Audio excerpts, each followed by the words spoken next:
What does it mean, neuroplasticity? Can you give me a little bit of context on that? Essentially, it's our ability we have with our mind to change our brain. So mind and brain are separate, and we can dive into that too. But neuroplasticity is this ability that we have to change the structure of the human brain. Can you tell me, when was the first time you realized that there was something deeply connected between mind, the brain, and how we experience life, and how this later shaped your journey to come to the neuroscience? So this interest in the mind and the brain began already when I was back very young. I was always going to be a brain surgeon. Why do you think mental health has reached this scale that it's in the same time extremely important and probably one of the most important factors? And are we missing some fundamentals in understanding how we think? So what we've done is we have created a crisis through a process of labeling and an incorrect sort of parameters of description. So what I mean by that is that we don't have a mental health crisis. That multitasking doesn't exist. It exists task switching. Because basically, we as humans very rarely can do certain thing or two things in the same exact time without a little bit harming the first one, which we did because our focus slightly moved to the second one. Does this mean that multitasking in fact doesn't exist or exist, and how do you see it? Brilliant question. I've actually written about this in my books. So essentially what happens is that we work on different levels of the mind. So we've got the brain, and the brain doesn't think. Remember, the brain doesn't think. It doesn't generate thought. It doesn't create anything. It's simply an algorithmic computational complex structure. How do we begin to manage the volume of thinking instead of being managed by it? How do I start managing all those noise of thoughts in order to stay focused and in order to move myself toward the things which I call success? We have a mind management crisis. If we don't manage our mind, we're going to have behavioral issues, and we're going to have burnout and depression and all these things. Because is there the last thing what you want to leave audience with, the last message or something, and we'll schedule the next one where you will have a little bit more time for that? Dr. Caroline Leaf, neuroscience and neuroplasticity expert. When I read this for the first time, I caught myself in the questioning, what does it mean, neuroplasticity? So let's start from there. Can you give me a little bit of context on that? Absolutely. Well, it's great to meet you, Nick, and to be on your podcast. Thank you for the interview. So neuroplasticity is something that I actually did some of the first work in the world back in the late 1980s, early 90s, showing neuroplasticity, what it is. Essentially, it's our ability we have with our mind to change our brain. So mind and brain are separate, and we can dive into that too. But neuroplasticity is this ability that we have to change the structure of the human brain and also of the human body. And when I say we with our thought life. So our thoughts have this creative power, and as we are thinking, we are putting that into our brain and changing our brain. And neuroplasticity means that our brain is always changing, our body is always changing, because we are always experiencing new things. So from the moment you wake up in the morning till the moment that you go to sleep at night, you are essentially wiring the day's experiences into your brain and body and changing your brain. And then you can rewire it. It's constantly changing.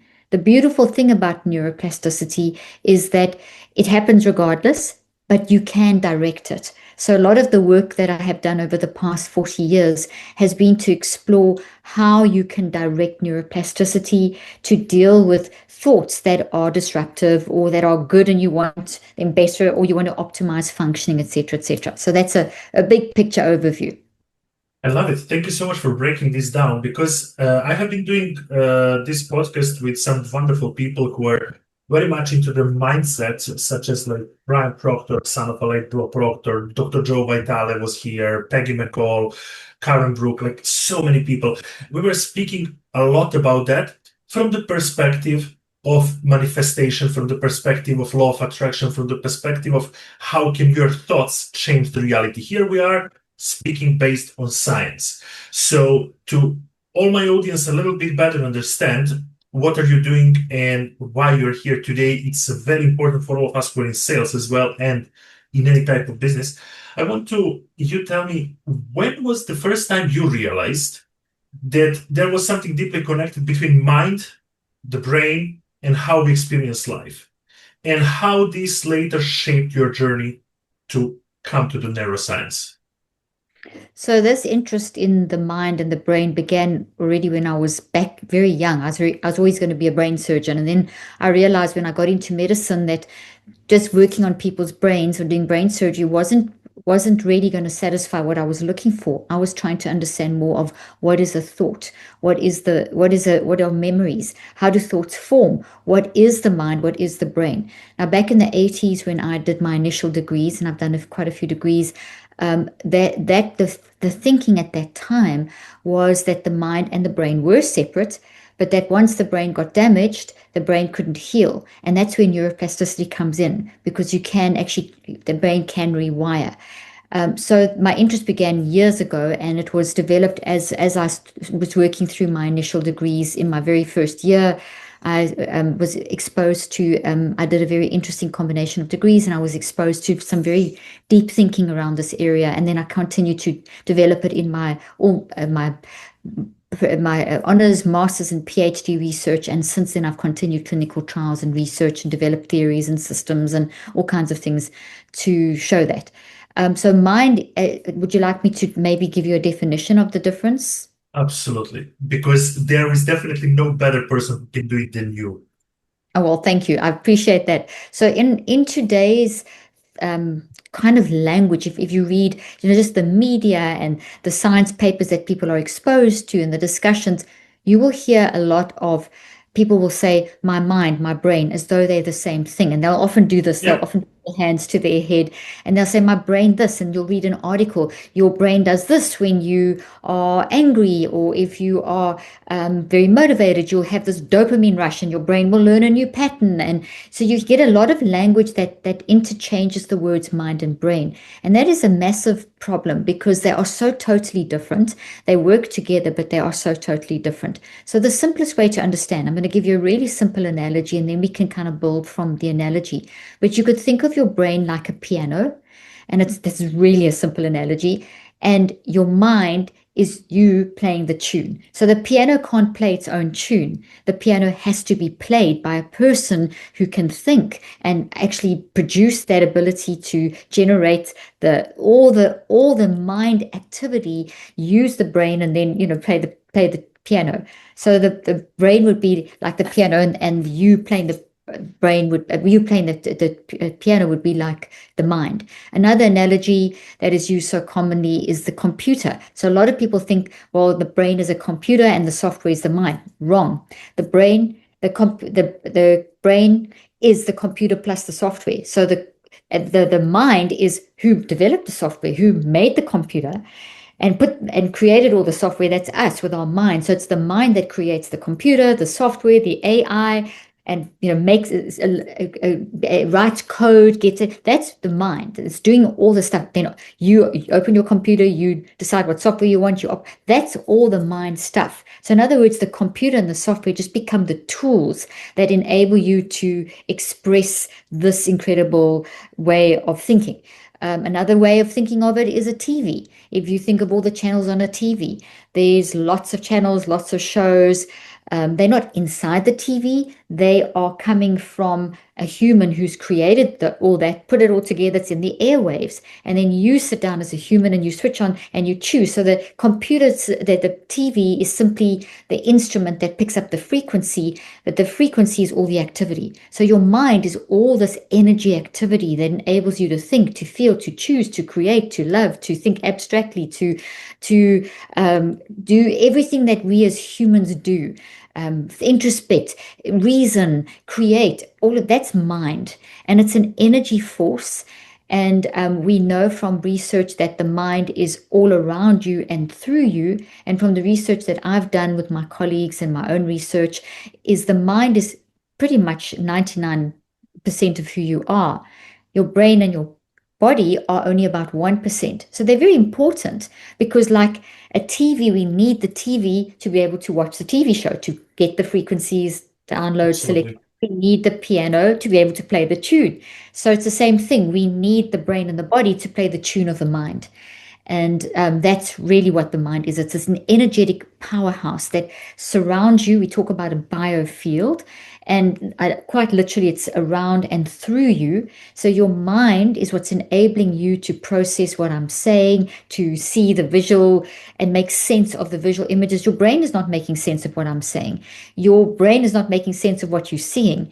Your brain is just storing data. It's storing visual data. It's storing it in the way it's all data. It's computational algorithmic data. The mind makes sense. So the mind processes, makes sense of it, and then puts this data into the brain. The brain stores the data, then the mind uses the brain with its data for us to actually interact, because we need this physical to interact. We need the physical hand to play the tune, if that makes sense.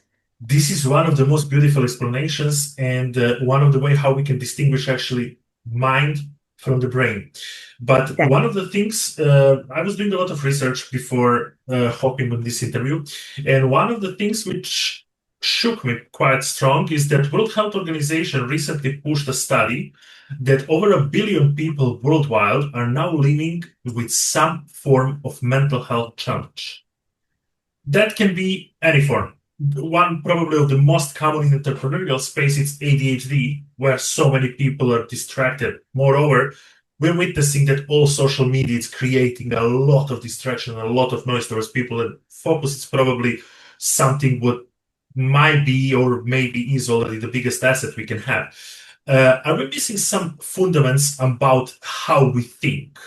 Why do you think mental health has reached this scale that it's in the same time extremely important and probably one of the most important factors?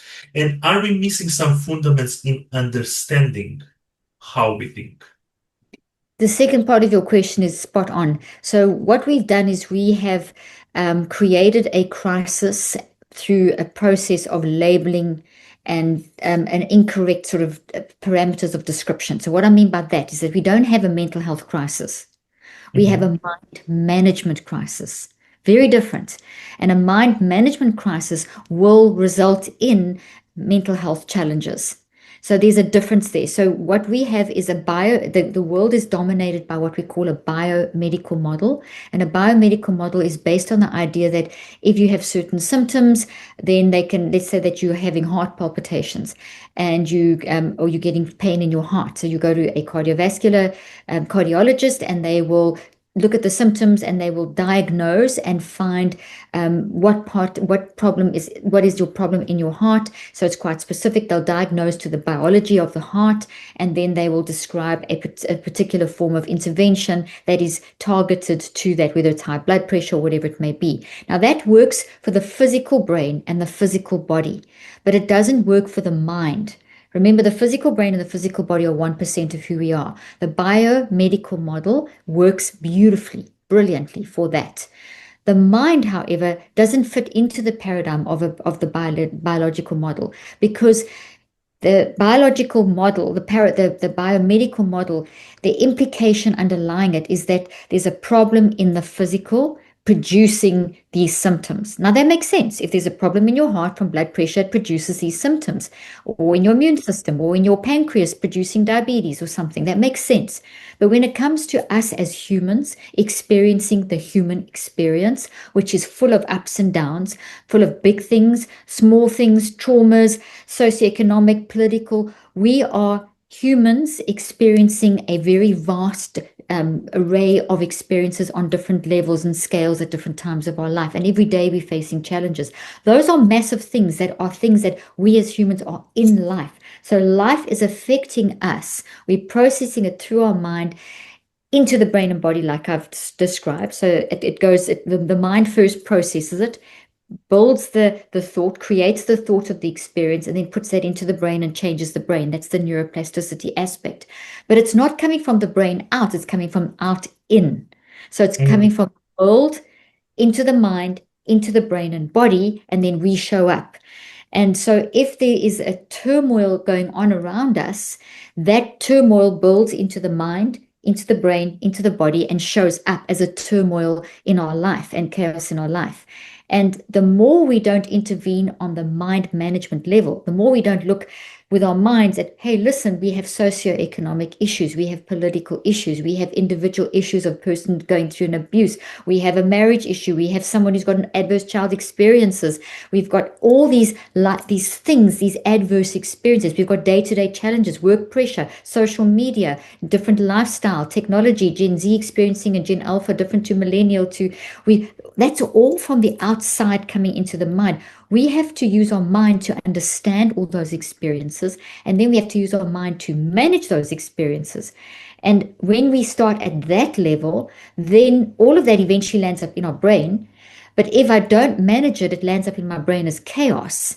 And that chaos then creates a chaotic neuroplastic effect, changes brain networks and chemistry and body chemistry, and affects all of it all the way through our systems. And then we eventually, if we don't manage those things, we're battering our brain and our body, and then we land up with increasing our vulnerability to illnesses by 35 to 98%.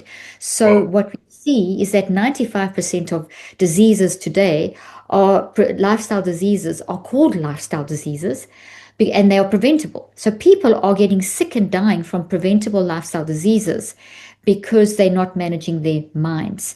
And if I don't manage my mind, I'm going to feel awful because I'm putting all this chaos in my brain and my body. It's going to show up in how I feel, how I am perceiving life, in my behaviors, in my bodily sensations. It's also going to show up in my physical systems. So my brain and body will get battered. So eventually, I maybe didn't have high blood pressure in the beginning, but because I've constantly got this pressure at work, I've now got high blood pressure as a result, because the incident at work was processed by the mind, it wasn't managed, was put into the brain and body, and that was battering and putting tremendous pressure. And as a result, our body goes into toxic stress and our blood pressure rises. So the cause of the feeling of anxiety wasn't the high blood pressure. That's the result. The cause was the process. Yeah, it's in the process. Yeah, so we've got to look at our experiences as humans. Then the other side of the coin is, what are we being told in our current day and age about when we are experiencing things like depression, anxiety, pressure, toxic stress, overburdened, being bombarded with technology, short attention spans. What happens is we get thrown with labels. It's bipolar, ADHD. They're labeling it. They make those mental health labels seem the same as insulin, on a par with things like diabetes and cardiovascular disease, when they're not. Cardiovascular disease is very specific. We can track an underlying biological cause. When someone has anxiety, that is not a biological deficit in the brain. That is a signal, one of 4 categories of signals of how you're showing up. So you aren't anxiety. You can't have anxiety. You can have pancreatitis. You can have cardiovascular disease. You can have an immune disease. But you can't have anxiety. What you are is you're experiencing a signal, an emotional signal of anxiety. That's very different to having anxiety as though it's a disease. Does that make sense?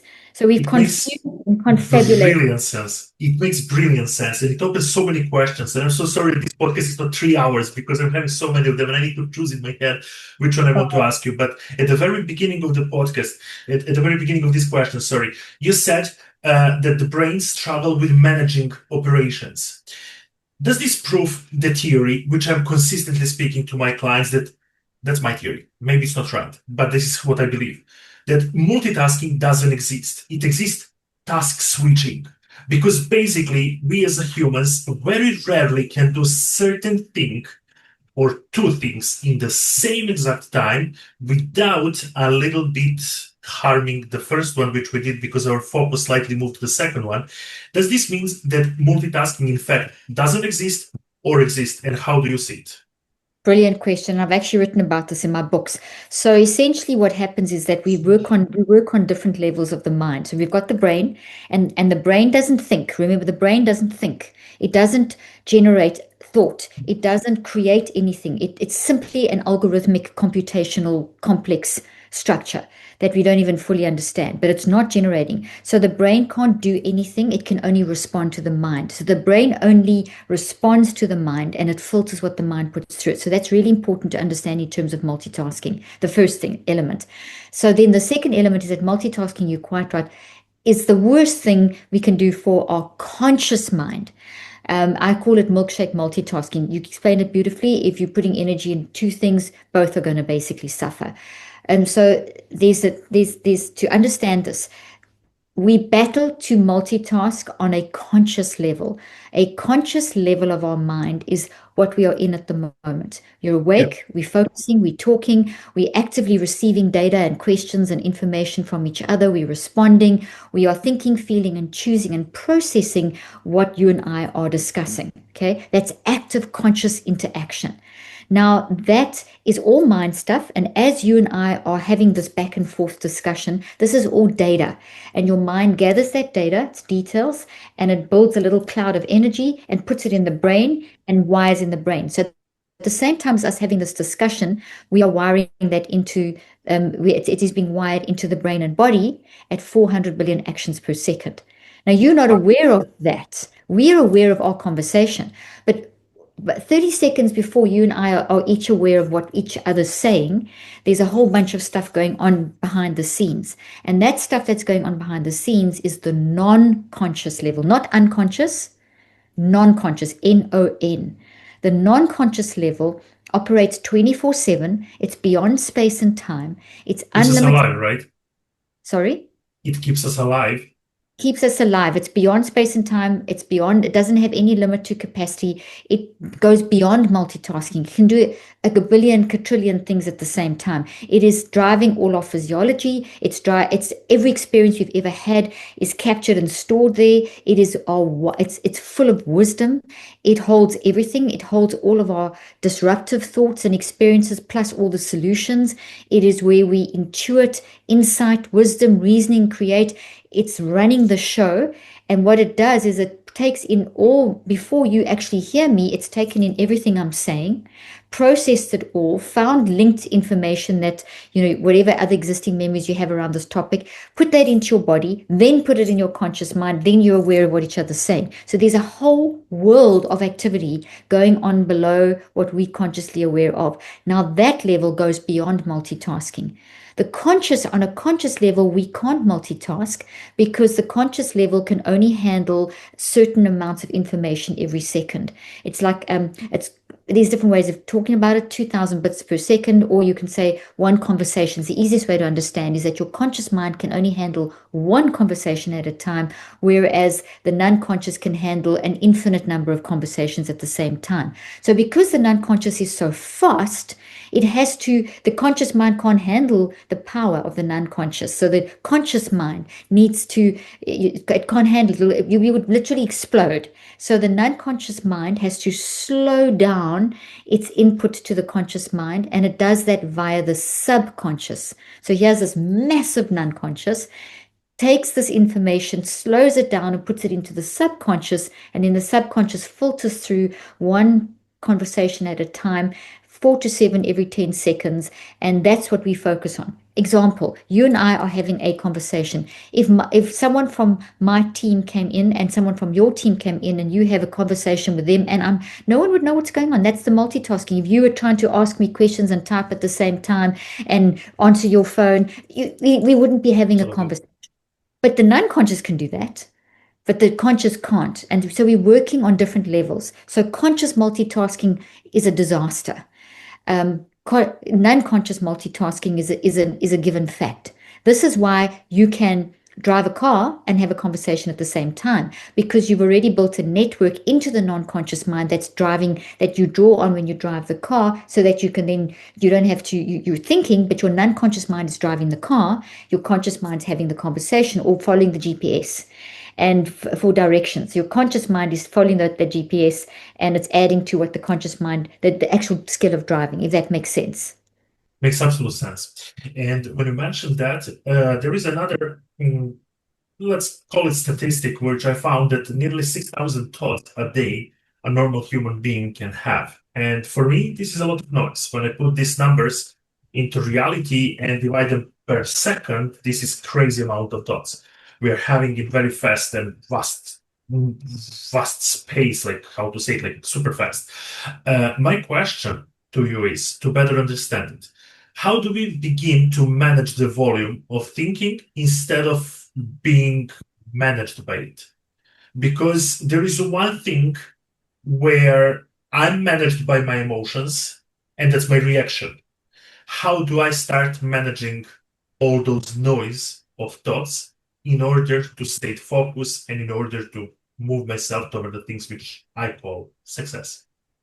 Great question. So to come back to answer that question, I can want to refer back to one of the other questions you asked, which was basically about the mental health crisis. And my answer to you was that we have a mind management crisis. If you don't manage our mind, we're going to have behavioral issues, and we're going to have burnout and depression and all these things because of not managing all the things that are happening in life. So all those things that are happening in life, those are all our thoughts.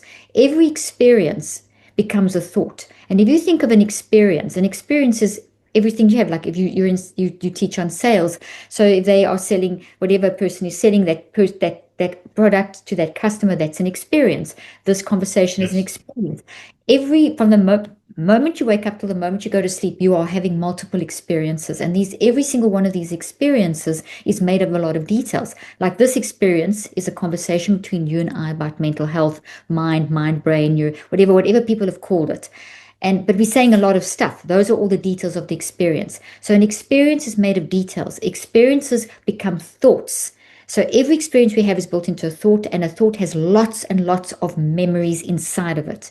So when we talk about how many thoughts a person thinks a day, what happens is that we have multiple experiences during the course of the day. Every experience becomes a thought with all its details. So in the course of any one day, we can have anything from a few hundred to a few thousand experiences, and that's incoming information, and that builds into thoughts. A lot of those are similar to the day before because it's from work or it's from interaction with your family. So it pulls up an existing thoughts and adds new information onto that, adds little branches onto the thought tree, if you want to look at it that way.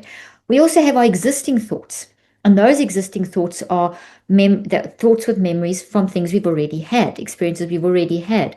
So in any one moment, like right now, we are building a big thought of this conversation with all the details, all the memories being built in it. Think of it like a tree. As I'm speaking, those are the roots. You and I speaking, those are the roots of this conversation. The tree is how the people listening and watching are processing. The branches are all the information of how they perceive our conversation. As we give more detail, more roots, more branches. And that tree is the thought. Now we're doing that all day long, and we have anything from, as I said, a few hundred up to whatever thousand. People love to throw those numbers around.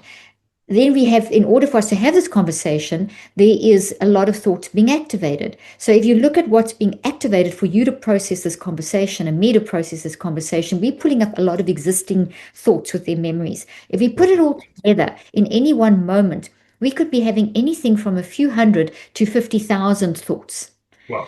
In a day. And so whatever it is, it's a lot. It's a lot of thoughts, but the thousands come into the memories. So it's more likely that we have a few hundred thoughts, but because thoughts are made of memories, that's where the thousands come in. So the thousands come in the details inside the thoughts. So if you think of it, we've got 12 hours more or less that we're awake, or 18 hours that we're awake, something like that, between 14 and 18 hours that we're awake. And if you divide that into minutes, that's 14, let's say 10 hours. For the sake of ease, times 60, that's 10 times 60 is 600 minutes. Have I said that correctly? 10 hours, 600. What have I said wrong? Okay, that's where we get the 6,000. Okay. Yes. Yeah, 10 hours that we're awake. Each hour is made of 60 minutes, each minute, each 60 seconds. So it's 6 times 6. So it works out to quite a few thousand if you do that calculation. The point that I'm making is that while we're awake, more or less every minute, because that's what the research shows, we are processing a thought into something. So think of it in terms of minutes of your day, how many thoughts you are actually building or activating, and each thought being made of lots of memories. And in that way, even if you don't want to do the numbers, it's a lot of thoughts, and each thought's a lot of memories. And that's a lot of stuff going up and down. Now, we're totally capable of managing this. On a conscious level, it feels like a lot. On a conscious level, we are focusing on one thing at a time, one thought, one conversation, one experience. That's all the same thing, thought. But we move between different thoughts, and we are activating different thoughts. So we are able to move between them. we get the concept of intrusive thoughts. Intrusive thoughts are when I don't manage my mind and I've got all these things coming up and I don't know what, I feel chaotic. But if I manage my mind, I'm aware now it's very normal for me to actually, if I stop and just observe myself, even in this conversation, I would have thought of a lot of stuff. Literally every 10 seconds, there are 4 to 7 thoughts moving up into my mind as I'm talking to you and as the listeners are listening. And those thoughts have a lot of memories. And we can handle that. What we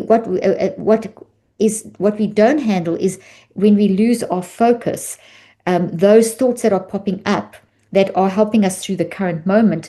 There are other thoughts popping up, and our attention is drawn away, drawn to a lot of different things, and we don't organize our mind enough. So that's mind management. So if I manage my mind, like right now, I'm not going to focus on anything except this conversation and the thoughts that are related to this conversation. If I, in the middle of this now, allow my mind to go to what's going to still happen or what worried me this morning or whatever, it's going to disrupt my focus with you. And so I have to manage that. I am focused on this discussion. And that's what we have to teach people, because technology and the pace of life has definitely disrupted and created an ADHD society, and everyone now has ADHD. ADHD is not a thing. ADHD is a behavior. It's the result of unmanaged thoughts. So if I know I've got these thoughts coming up, and I know I need to focus on this, and other thoughts come up, I can train myself to stand back, observe in a millisecond, and say, okay, I acknowledge that thought, I'll deal with it later, and come back to you. And come back to the current, and it's a skill that we develop, and that's what my work teaches. I've got books on it. I just released a book on how you can learn to do this every 63 seconds, called Help in a Hurry. It's this book here, so you can learn to manage those thoughts in the moment. This literally, and then as you're managing thoughts in the moment, and you get good at that, you'll start seeing patterns. So over a period of about 7 days, you can observe yourself and you can see, hey, this thought keeps coming up, or these 5 thoughts keep coming up in the same way. They get triggered by whatever situation, and they're really disrupting my ability to sell, my ability to focus. So then you find the pattern, that means that's a thought that's in your mind, brain, body network that's very established. Now you want to deconstruct and reconstruct that, because if it's a disruptive thought, that's become a pattern, it's become a habit, and then it's disrupting you. You want to get that under control. Then you need to work on that thought over a period of 63 days. Because what I've shown is that to rewire a disruptive or toxic thought, or build a new good habit that you want to have, a new thought, habit, pattern, these are all the same thing, you're going to have to spend at least 63 days, not 1 day, not 1 minute. And with a very organized approach to managing your lifestyle, you get those thoughts under control as well as your health. That's essentially what I teach in a nutshell. I love it. I love it. We can unpack it and break that down a little bit if you want to, whatever you want to. Think about, all these numbers are very overwhelming. Think about it like this. Every experience we have and ever have had has become a thought. The mind builds the thought first, and think of the mind being the area around you and the energy that's running through you. Electromagnetic energy, quantum energy, gravitational fields, that's all around you. That represents this mind energy. Now, the quick example, when a person dies, the brain and body disintegrate because the mind energy's now gone away. So it's the mind energy that helps us think, feel, choose, emote, creative thought, abstract thinking, love, etc., etc. But that mind energy also runs the brain, the body, the heart, etc. Mind is 99%, brain and body are 1%. So essentially what happens is that we have to get into the mind zone more. And the mind has got these levels. Conscious mind is awake. When you're awake, it can only handle one conversation at a time. It's very powerful, but it's only as powerful as its connection with the subconscious and the non-conscious. If I just work with the conscious mind alone, I'm going to make very surface decisions, and I'm going to get stuck in mind-brain loops, and I'm going to get stuck with all those thoughts because I don't know how to analyze them. But if I can access my subconscious and non-conscious, which you can do, it's actually very easy to start the process and train yourself. Then you can get an interaction between the 3 levels of mind: conscious, subconscious, and non-conscious. And then you can get those thoughts under control. You can deal with those anxieties. You can optimize good habits, etc., etc. And the way that one does that is it's literally like a formula where you need to learn to stand back and observe your own thinking. So as I'm sitting here right now, let's say that, or let's say that let's say that you're in a meeting and someone's disrupting your thought. They're saying things that are making you feel imposter syndrome, or you catch yourself wanting to people please or something like that. You can, in that moment, in 63 seconds, you can apply a literal neuroplasticity formula that I've developed over 40 years. And that formula is, I call it the neurocycle. And I describe it fully. It's a 5-step process, right? 5-step process. I describe it fully in this book. I also have an app called the Neurocycle. It's on iTunes, Google Play. We will put it down in the description, definitely. And I also have I have this book. There's a course for it as well. So there's this book. I've got lots of books, but from this discussion we've had today, these would be the books I'd recommend. The Help in a Hurry book's got a course going. That this Help in a Hurry book, we have a course also launched with it, and this has an app, so as well. Absolutely brilliant. This book teaches you the neurocycle, how to use it to rewire habits and toxic thoughts, and teaches you mind management, teaches you directed neuroplasticity. This teaches you the same principle, but in the moment. So this is how do I manage the moment, and this is how do I manage long-term detoxing, if that makes sense, the long-term habit patterns. Absolutely. As we are very limited with time, Dr. Carolyn Leaf, I just want to thank you from the bottom of my heart for this podcast, and I'm pretty much sure that we will have a chance down the line to speak once again about other topics. Is there the last thing what you want to leave audience with, the last message or something, and to schedule the next one where you will have a little bit more time for that? Absolutely. Well, I think what's really important is to understand that your mind is a superpower, that as soon as you stand back and observe yourself and say, okay, I don't want to show up anxious, frustrated, worked up, snapping at people, looking that life sucks, feeling this pain in my body. I don't want these bad habits, etc. As soon as you do that, as soon as you stand back and observe how you're showing up with kindness and compassion, and you tell yourself, this isn't who I am. I'm showing up like this because of something. And then if you start the process of saying, what is the because of behind how I'm showing up? That's how you manage a thought. You can learn to do that quickly in the moment using the neurocycle formula, and then the patterns that have become established habits, you can then rewire over. You do the neurocycle formula daily for about 15 minutes over 63 days. So in other words, you have a superpower. You are able to do this. It's not difficult. It just requires knowing what to do, which is what I teach in my books and app, as I mentioned. And in that way, you can realize that I can't control the events and circumstances of my life, but I can learn to control my reactions and how I respond. Beautiful. Thank you so much, Dr. Carolyn.